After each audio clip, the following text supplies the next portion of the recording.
welcome back to another video. My name is Aaron and I help people expand their consciousness. Now in this video, I'll be sharing with you 3 ways to be more deliberate with attracting what you want in your life. So with this attraction understanding, it's about knowing, and I say this in almost all my videos, we don't attract that which we necessarily want, but we always attract a reflection of who we are being. We always get that reflection in our life. So when we start to tailor who we're being in the present moment to what we prefer to experience, that's when we'll begin to then see the reflection that we want in our life.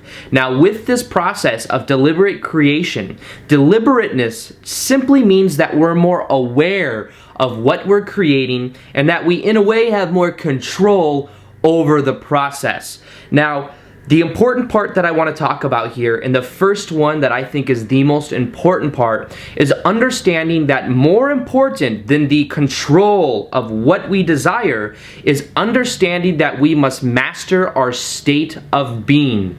It is our state of being that aligns us with creating and experiencing what we want in our life.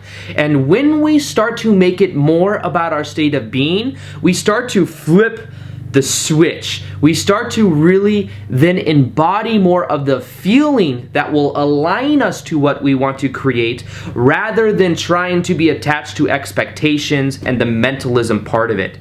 Many times we'll be so focused on controlling the aspects that we get then too attached to the outcome, then that hinders the whole process of what we are creating. So simply go within yourself and start to know that you can generate your state from within. Even having that belief in the forefront and knowing that, you'll then begin to feel like you have more control over your state of being by realizing that you can change your focus. If you are focused on things that aren't serving you, that's making you feel a certain way, you can then shift your focus to something else. That's why a lot of times I recommend meditation, but you can figure out whatever that is by paying attention to how you feel when you focus on certain perspectives, and when you then start to focus on what actually serves you, that will be then the degree to which you create what you want in your life. So you can become more aware of where you are, you can become more aware of your state of being, and as you begin to do that, you'll find that you then start to take your power back. You have the ability to have control over your state of being, and that's what will then align you to the feeling of embodying and getting the reflection of what you want in your life. Now the second key I have for you is to become hyper aware of what you're thinking of and how you feel when you're thinking about whatever that is.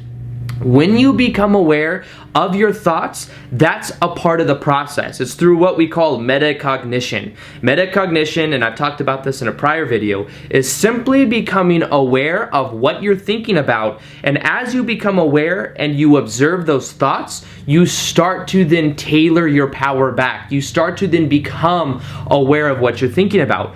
Most of what we think of is on autopilot. It's a record of the past. It's something that's so habitual that we don't even know that we're talking about it. It's when our mind then becomes our body. It's like things we do are in autopilot. It's like when you type in a phone number, you're not even aware of what you're typing in, but your body just remembers it. Now in the same way, when you become aware of your habits, when you become aware of what you're thinking about, you start to then become more deliberate because you are aware of the correlation that you're getting between what you're thinking and what you're experiencing. This is what we call awareness. Realize that there is always a reflection of who we are being, and when you get to the core of what that is, that's when you start to really embody the process. So it's really that simple. Become aware of what you're thinking of, and then you start to gain your power back, and from that point you then begin to become and experience who you prefer to be. Now, the third part of this process is simply understanding that we can have an intention more often.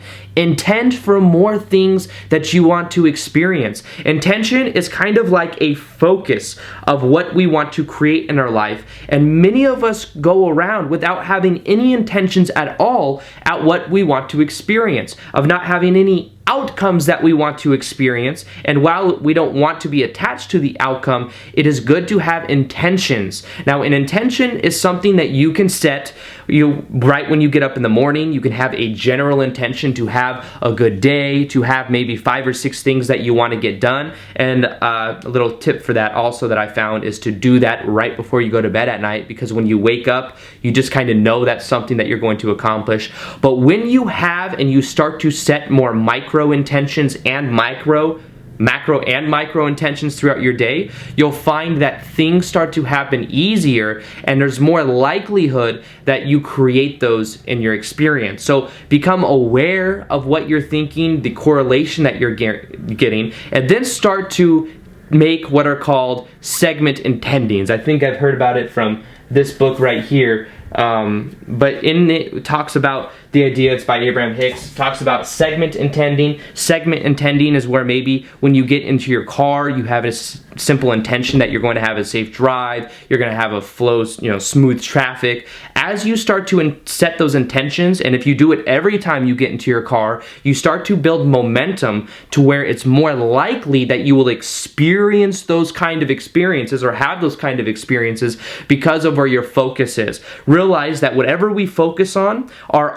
RAS, the reticular activating system in our brain, will be looking for evidence of that. So whatever we focus on grows, and as we see more and more evidence for that, we will start to create the experience of it over and over again. So have more intentions throughout your day. Have intentions to have a safe drive, to have a good day at work, to smile when you see people, to have these little micro intentions and then macro intentions for how you want your day to go, and you will then be creating from a much more deliberate place. So remember, all you have to do is become aware of what you're thinking, have the control over your state of being by tailoring your focus, and have little intentions, have big intentions, and watch how that changes your life. So with that being said, I hope you guys enjoyed this video.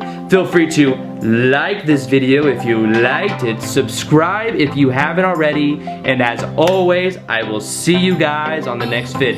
Peace, much love, namaste. All right, bye.